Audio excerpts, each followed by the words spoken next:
Supreme court judge గారు నువ్వు instructions లేదు, నేను ఐఎమ్ డిక్టేటింగ్ ది ఆర్డర్ అని చెప్పి డిక్టేషన్ ఇవ్వడం జరిగింది. దానిలో చాలా విషయాలు చెప్పిండ్రు.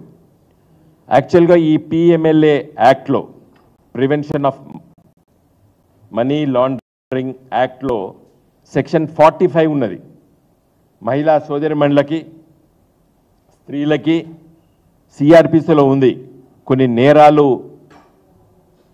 ఆరోపించబడితే వాళ్ళకు చట్టబద్ధంగా బెయిల్ హక్కు ఉంటుంది. ఏది 18, 16 సంవత్సరాలు, కొన్ని కేసులో 16, కొన్ని కేసులో 15, 18 సంవత్సరాల కన్నా వయసు తక్కువ ఉన్నటువంటి మగవాళ్ళు కానీ, ఆడపిల్లలు కానీ, మరియు స్త్రీలు, ఏ వయసులో ఉన్న స్త్రీలకు కూడా చట్టబద్ధంగా వాళ్ళకు హక్కు ఉంటుంది, బెయిల్ హక్కు ఉంటుంది. సిఆర్పిసిలో ఉంది. అదే ప్రొవిజన్ పిఎంఎల్ఏ ఈ స్పెషల్ యాక్ట్లు కూడా పెట్టిండ్రు. అది దురదృష్టవశాత్తు ఢిల్లీ హైకోర్టు వ్యాఖ్యానించింది. మరి ఈవిడ ఎంపీగా పనిచేసింది, ఎమ్మెల్సీగా ఉన్నది, ఇది వర్తిస్తుందా? ఇది వేరే స్త్రీలకు, స్త్రీలు 2 రకాలు ఉంటారా? స్త్రీలు ఒకటే రకం ఉంటారా? పేద స్త్రీ అయినా, ధనవంతురాలైనా, చదువుకున్న స్త్రీ అయినా, చదువుకున్న స్త్రీ అయినా, స్త్రీల సమస్యలు అందరికి ఒకటే తీరుంటాయి. సృష్టిలో స్త్రీ పురుషుడు ఇద్దరినే క్రియేట్ చేసిండ్రు, వచ్చిండ్రు. స్త్రీకి కొన్ని హక్కులు కల్పించింది, చట్టాలు హక్కులు కల్పించింది.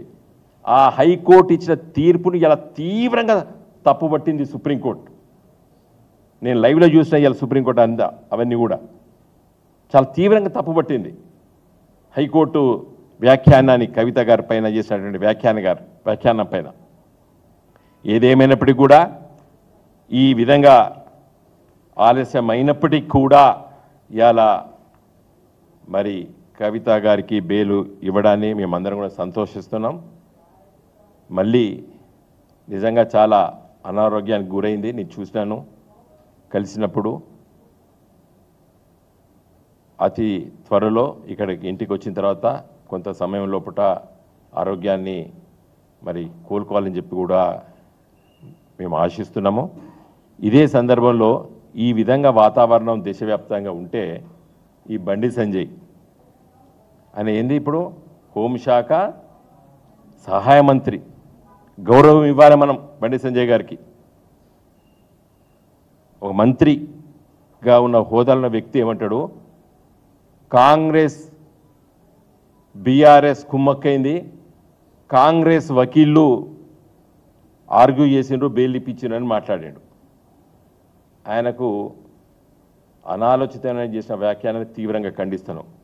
అసలు ఆయనకు మెదడు ఉందా లేదా అనేది కూడా నేను అనదలుచుకున్నాను. అనకూడదు, నేను ఇంతవరకు అనలేదు.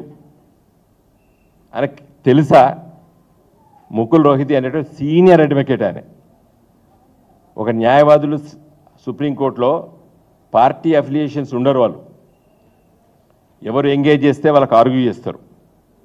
ఈయన చాలా సీనియర్ మోస్ట్ అడ్వకేట్. మరి ఎంగేజ్ చేశారు, ఆయన వచ్చి వాదించాడు. అసలు సంగతి నేను అదే చెప్పదలుచుకున్నాను బండి సంజయ్కి.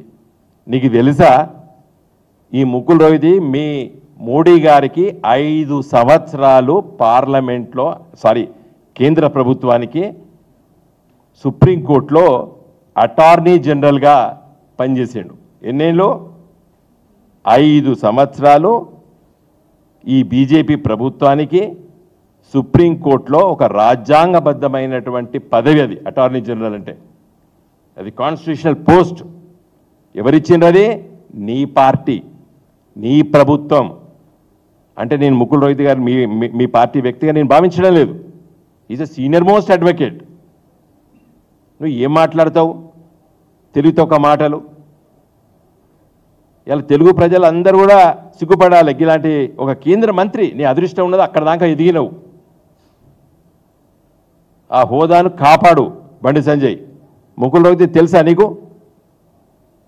ఆయన అటార్నీ జనరల్గా పనిచేసిండు. ప్రధానమంత్రి గారు మోడీ గారు నియమించిండు. సుప్రీంకోర్టులో 5 ఏళ్ళు పనిచేసిండు. ఆయనను బట్టి కాంగ్రెస్ ఓడంటివి.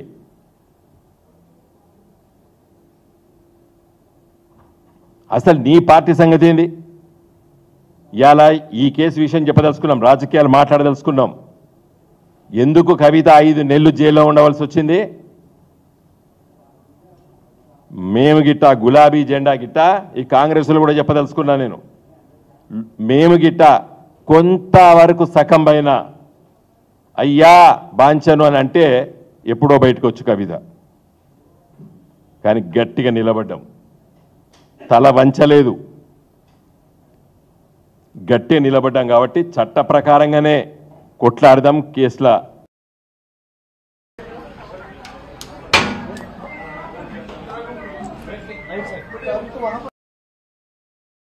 కొట్లాడదాం, చట్ట ప్రకారంగా కొట్లాడదాం, ఎవరికి తల వంచొద్దు. తెలంగాణ కోసం కూడా నేను గట్లే కొట్లాడినా, నన్ను ఎంత లొంగ తీసుకోవాలని ప్రయత్నం చేసినప్పుడు కూడా నేను తల వంచలేదు బిడ్డ అని చెప్పడం కాబట్టి అలా ఉన్నారు. ఇంకా నువ్వు నీ పార్టీ బండి సంజయ్ ఇలా ఎంతమందికి సిబిఐ దాడులు ఈడీ దాడులు వేసి కేసులు కూడా పెట్టలేదు. ఇలా మన వాషింగ్ పౌడర్ నిర్మా అని చెప్పి టీవీలలో కూడా చాలా సోషల్ మీడియాలో కూడా తిరిగింది, మీకు అందరికీ తెలుసు. స్త్రీలను చెరిచి స్త్రీలను లొంగ తీసుకొని ఈయన మమ్మలను ఈ విధంగా ఇబ్బంది పెడుతున్నాడని చెప్పి ఒక బీజేపీ ఎంపీ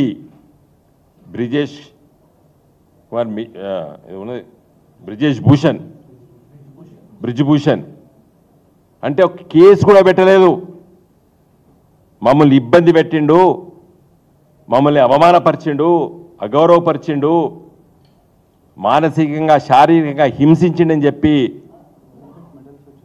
ఒలింపిక్ మెడల్స్ వచ్చినటువంటి క్రీడాకారులపై దరఖాస్తు పెడితే కేసు పెట్టని దౌర్భాగ్యమైనటువంటి ప్రభుత్వం మీది బండి సంజయ్. హేమంత్ కుమార్ బిస్వాస్ కాంగ్రెస్ పార్టీలో ఉంటే సిబిఐ దాడి చేస్తావు, నీ పార్టీలో జైన్ అయితే తెల్లారే ముఖ్యమంత్రి పదవి ఇస్తావు. తెలుగుదేశం ఎంపీలు, ఇద్దరు రాజ్యసభ ఎంపీలు లొంగ తీసుకుంటావు, హైదరాబాద్లో దాడులు జరుగుతాయి, తెల్లారి బీజేపీ కండవ కప్పుకుంటారు, నీకు రాజ్యసభలో మద్దతు కావాలని చెప్పి నీ పార్టీలో జాయిన్ చేసుకుంటావు, వాళ్ళ మీద ఇప్పటికీ కేసులు పెట్టవు. ఇట్లా 100 కేసులున్నాయి. మహారాష్ట్రలో నారాయణరావు నారనే ఆయన మీద మొత్తం దాడులు జరుగుతాయి, కేసులు పెట్టవు. ఇట్లా చెప్పుకుంటూ పోతే ఒక 100 మంది ఫోటోలు ఉన్నాయి. ఈడీ దాడులు, సిబిఐ దాడులు, తెల్లారి నీ పార్టీలో జాయిన్ అయితే బీజేపీ కండవ కప్పుకుంటే కేసులు మాఫీ. ఆ ఎఫ్ఐఆర్ స్టేజ్లో ఉంటాయి, ఛార్జ్షీట్లు ఫైల్ కావు. ఇక్కడ మొత్తం ఇన్వెస్టిగేషన్ కంప్లీట్ అయి 493 మంది సాక్షుల్ని విచారించి 5000 పేజీల ఛార్జ్షీట్ ఫైల్ చేసి జైల్లో పెడతావు. ఏం హక్కు ఉన్నది? ఇలా సుప్రీంకోర్టు అదే వ్యాఖ్యానించింది. ఎందుకు జైల్లో పెట్టాలి, నీకు ఇంకేమున్నది చేసేది, నీకు ఇన్వెస్టిగేషన్ ఇంకేమున్నది చెప్పు అంటే నీళ్లు దాగి నీళ్ళు నమిలి ఆయన అడిషనల్ సాలిసిటర్ జనరల్ నేను ఇన్స్ట్రక్షన్ తీసుకుంటా అంటే సుప్రీంకోర్టు జడ్జిలు తీవ్రంగా మందలించి ఇవాళ తీర్పు చెప్పారు, బెయిల్ శాంక్షన్ చేశారు. కాబట్టి ఈ కేసు ముఖ్యంగా కవిత గారి మీద పెట్టినటువంటి ఈ కేసు పొలిటికల్లీ మోటివేటెడ్ కేసు. ఇది ఒక ఉద్యమ పార్టీని, ఒక రాష్ట్రాన్ని సాధించిన పార్టీని, రాష్ట్రం వచ్చిన తర్వాత 10 సంవత్సరాల దేశంలో ఒక గొప్ప రాష్ట్రంగా తీర్చిదిద్దినటువంటి నాయకుడిని కల్వకుంట్ల చంద్రశేఖరరావు గారిని ఇబ్బంది పెట్టడానికి చేసినటువంటి కుట్రగా ఇలా ప్రజలు భావిస్తున్నారు. అతి త్వరలో దీనికి సరైనటువంటి రీతిలో ప్రజల తీర్పు ఉంటుంది.